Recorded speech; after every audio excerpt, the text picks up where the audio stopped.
Olá, Deus abençoe você, Deus abençoe a sua vida, Deus abençoe sua família, seu local que você está agora, seja no local de trabalho, seja na sua casa, seja onde você estiver. Que esse local que você esteja agora, que venha a ser abençoado em nome de Jesus. Estamos aqui para mais um momento de reflexão, melhoramos um pouco, né? Demos uma atualizadinha aí no fundo para ficar um pouquinho mais bonitinho.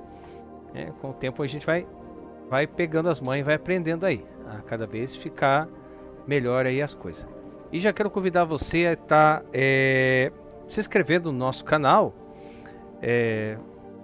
A gente consegue fazer uma análise de estatística do canal e mais de 70% das pessoas que estão vendo os nossos momentos de reflexão não são inscritos, a minoria é inscrito. Então eu pediria muito a você que se inscreva, nos ajude com esse objetivo de levar a palavra, que essa palavra venha alcançar outras pessoas, que cada momento de reflexão dentro do seu tema venha alcançar vidas, pessoas que estão perdidas, desorientadas, às vezes tem uma dúvida em alguma coisa, qual é o caminho que eu devo seguir, o que eu devo fazer.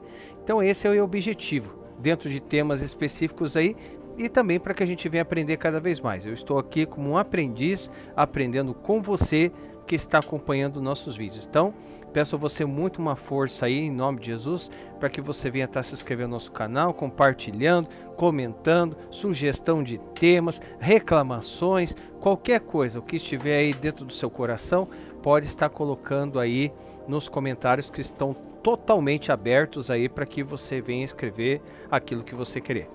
E no momento de reflexão anterior, nós trouxemos sobre os frutos do Espírito. E hoje nós vamos falar sobre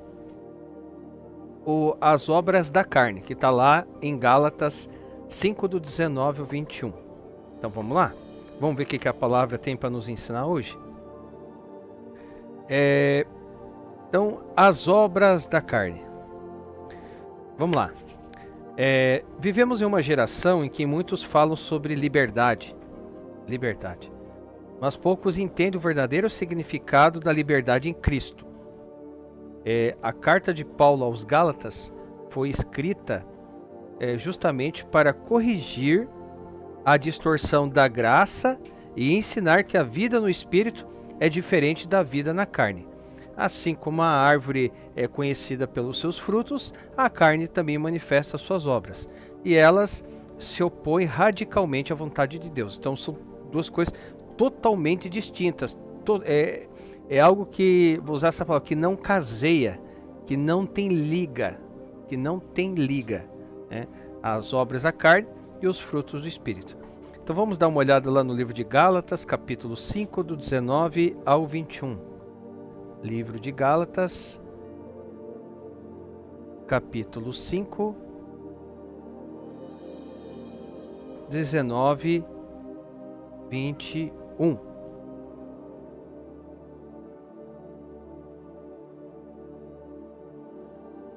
Que nos diz assim: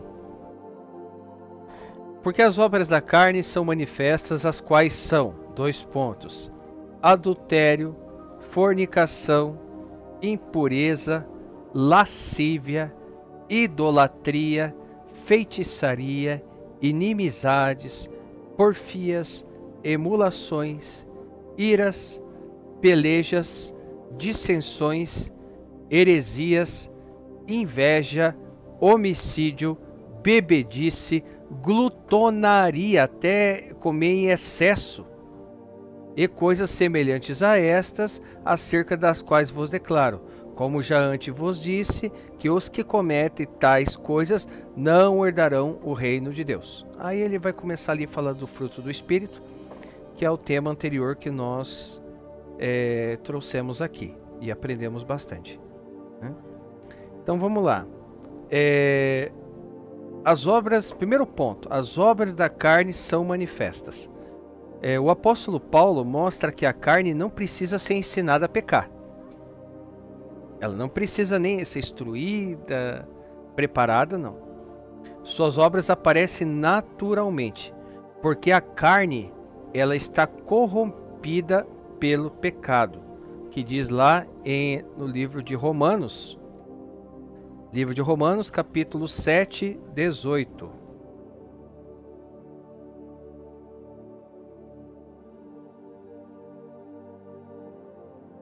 Que diz assim, ó: porque eu sei que em mim, isto é, na minha carne, não habita bem algum. E com efeito o querer está em mim, mas não consigo realizar o bem. Até o apóstolo Paulo falando o quanto é difícil fazer o bem àquele que ele quer, sendo que o mal que já está ali na carne dele, né? A palavra manifestas indica que não há como esconder.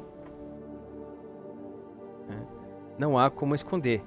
Quem vive na carne, cedo ou tarde revelará isso nas suas atitudes. Então, quem vive na carne, cedo ou tarde, uma hora vai revelar isso nas suas atitudes, né? E ali dentro eu vou voltar um pouquinho ali, no livro de Gálatas de novo,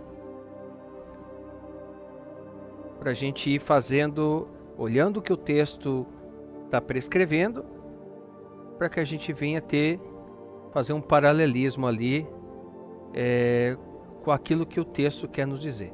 Gálatas 5, 19 e 21. Vamos lá. Opa.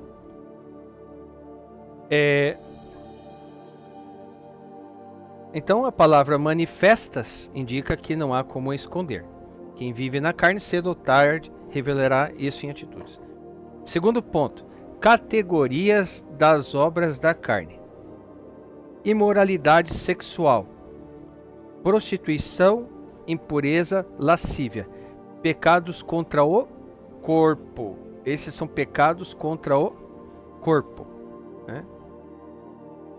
Pecados espirituais: idolatria, feitiçaria, a substituição de Deus por falsos deuses e práticas ocultistas. Que fala ali sobre idolatria e feitiçaria ali no verso 20.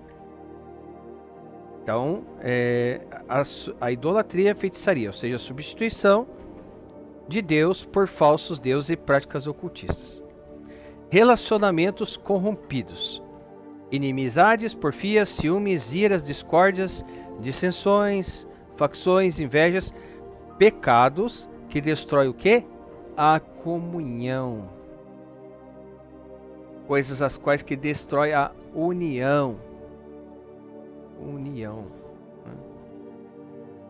Excessos destrutivos. Aí entra ali as bebedices, orgias, ou seja, pecados ligados ao abuso dos desejos carnais e descontrole. Excessos destrutivos. Bebedices, orgias e tal. Terceiro ponto, e coisas semelhantes a estas. Paulo deixa bem claro que a lista não é exaustiva. Qualquer prática que se opõe à santidade e ao caráter de Cristo se enquadra nas obras da carne. Ou seja, tudo que é contra, tudo que vem a bater de frente com aquilo que vem de Cristo é obra da carne. Aí tem a consequência: não herdarão o reino de Deus, né? O final ali do versículo 21. O verbo herdar, ele aponta para a realidade futura e eterna. Ou seja, quem persiste na carne mostra que não pertence ao Espírito, porque não tem como você trabalhar com os dois juntos. Eles não dão liga, eles são opostos. Não tem como. E através disso nós podemos fazer agora uma reflexão teológica sobre isso, ou seja, tentar analisar um pouquinho mais sobre esses 3 versículos que prescrevem essas obras, as quais sempre estão prontas para renascer.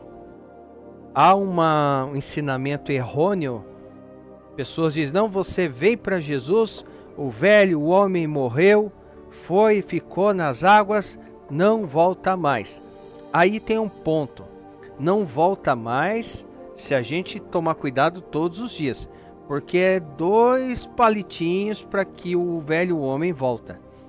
Todos os dias, aquilo que nós fomos, que nós não nos orgulhamos lá atrás, coisas as quais a gente não conhecia Jesus, não sabia de muita coisa. É claro, não vamos ser hipócritas, a gente sabe discernir do certo e errado em aspecto moral, sem dúvida nenhuma, mas coisas as quais estavam lá, aí tem pessoas que erroneamente explicam, não, você vem para Jesus, você vem, desce as águas e morreu, acabou, uma nova criatura, certo? Uma nova criatura, mas o velho homem sempre tenta ressuscitar. E isso varia muito a que ponto que ele afeta, até que ponto que ele renasça, se nós não estarmos atentos àquilo que está à nossa volta. Porque basta algumas falhinhas ou outras, sejam falhinhas ou falhonas, o velho homem está prontinho ali a voltar, né? Então assim, a carne, ela representa uma natureza caída, né? Ou seja, inclinada ao pecado.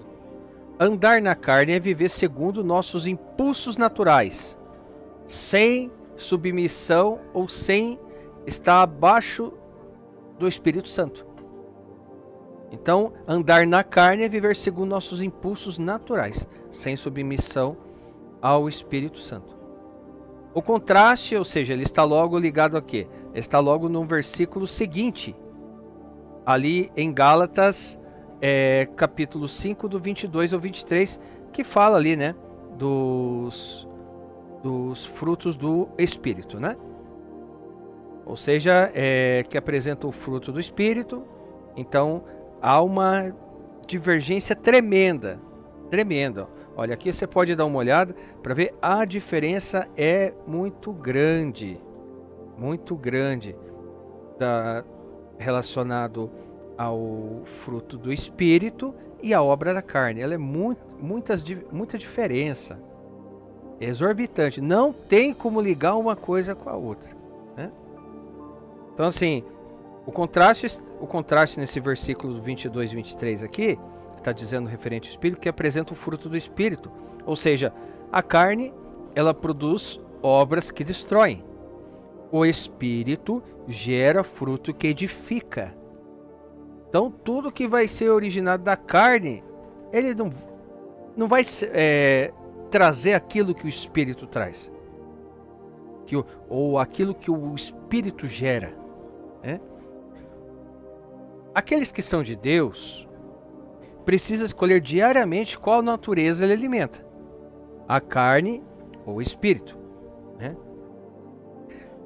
E é aquela grande frase que você já deve ter ouvido: aquele que você alimentar mais vai ficar mais forte. Se você alimentar a carne vai ficar mais forte e o espírito vai ficar mais raquítico, mais raquíticozinho assim, né? Magrinho, sem força. Mas se você alimentar tudo aquilo que vá para o lado do espírito, o espírito vai permanecer forte e o raquitismo vai ser ali raquíticozinho ali, vai ficar a parte da carne. Então é uma luta violenta todos os dias, desde o levantar até o deitar. Então assim, através disso nós podemos fazer uma aplicação exortativa, né? Podemos fazer uma aplicação exortativa e isso vale para todos nós, todos. Ou seja, primeiro ponto, reconhecer as obras da carne na minha e na sua vida. Porque assim, não devemos nos enganar, não basta estar na igreja, não basta ir na igreja. Tem gente que acha que pelo fato de ir à igreja, ela não tem uma obra da carne na vida dela. É uma mentira terrível. Então, só o fato de você ir na igreja não quer dizer que você está apartado das obras da carne. Então não se engane, não basta estar na igreja. É preciso estar em Cristo. Tem gente que está na igreja, mas está longe de Cristo. Tem que estar em Cristo Jesus. Primeiro ponto. Segundo ponto, mortificar a carne pelo Espírito. Ou seja, ali como diz Romanos capítulo 8, versículo 13, diz bem assim, ó: se pelo Espírito mortificardes os feitos do corpo, vivereis. Vamos dar uma olhadinha. Livro de Romanos, capítulo 8, versículo 13. Aqui é Bíblia, né? É a Bíblia nos ensinando. É a palavra de Deus nos ensinando. Não são palavras de homem, mas é a palavra de Deus. Porque se viverdes segundo a carne, morrereis. Mas se pelo Espírito mortificardes as obras do corpo, vivereis. Ou seja, evidenciando aqui quem deve prevalecer, né? Terceiro ponto. Busque andar no Espírito. Ler a palavra, orar, jejuar, né? Obedecer à voz do Espírito Santo. Fazer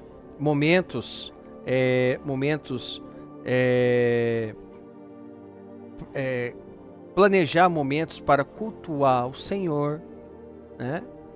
Então, tudo isso é buscar andar no Espírito. Cuidado com a sutileza do pecado. Muitas obras da carne começam pequenas, né? Um ressentimento, um pensamento impuro, uma dificuldade de perdoar, uma dificuldade de relevar. Tudo isso ele vai crescendo ali, bem sutil, bem sutil. E se não for tratado, vai dominar a sua ou a minha vida. Então, se nós tivermos essas coisinhas pequenas que está ali dentro, que elas não são tratadas, elas vão chegar a um ponto que vai dominar a nossa vida. E através disso, que conclusão que nós chegamos? Chegamos à conclusão que as obras da carne, elas são destrutivas, elas destroem.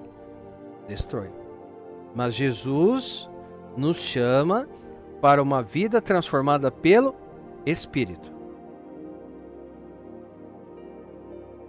Aquele que é fiel a Deus, aquele que tem Deus no coração, o verdadeiro, cristão, não é perfeito.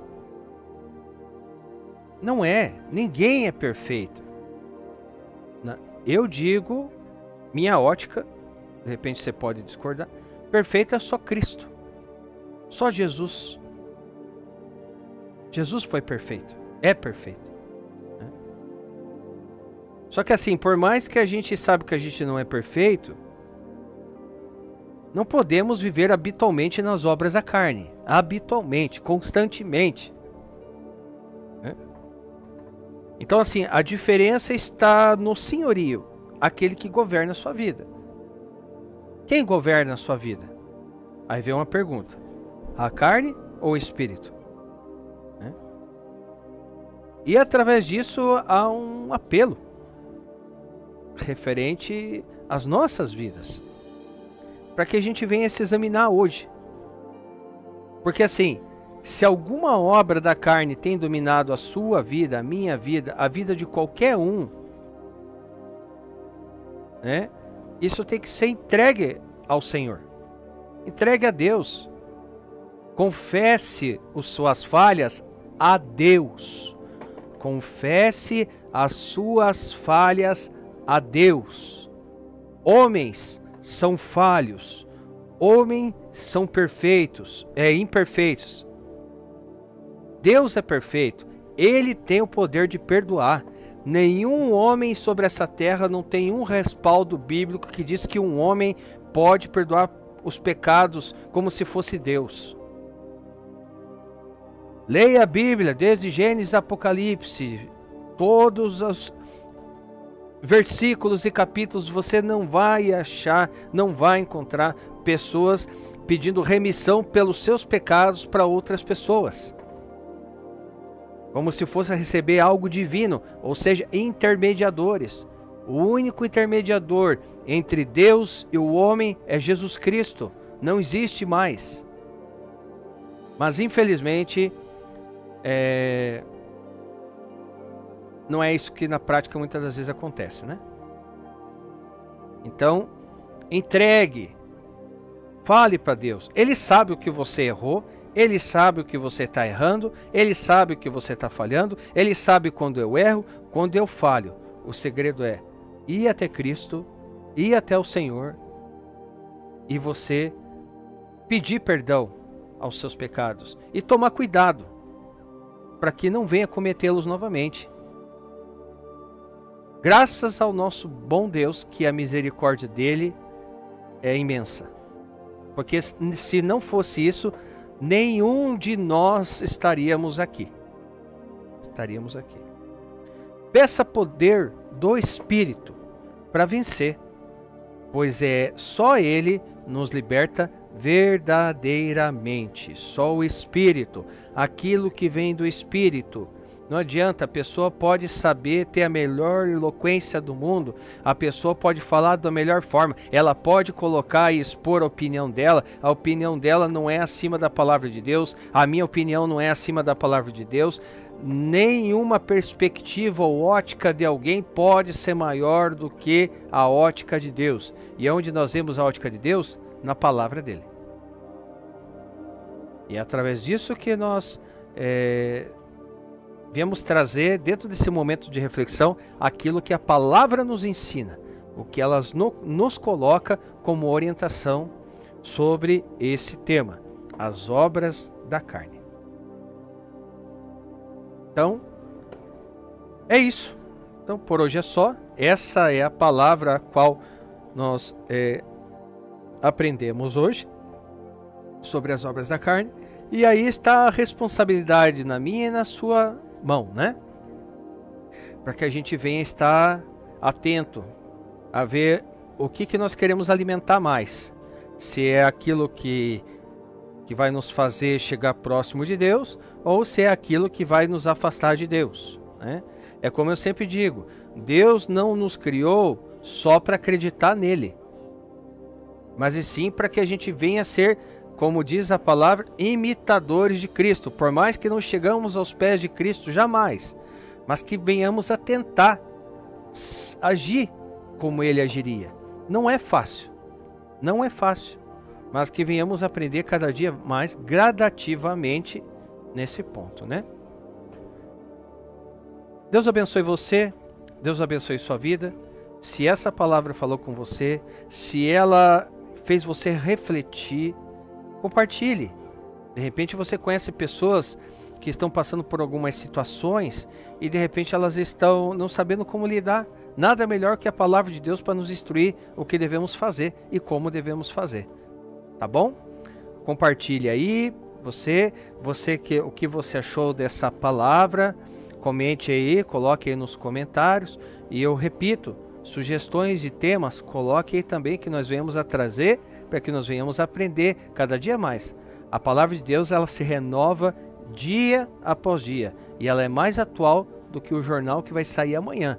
Então ela sempre está se atualizando gradativamente e nos instruindo cada vez mais. Tá bom, pessoal? Deus abençoe você, sua vida, sua família.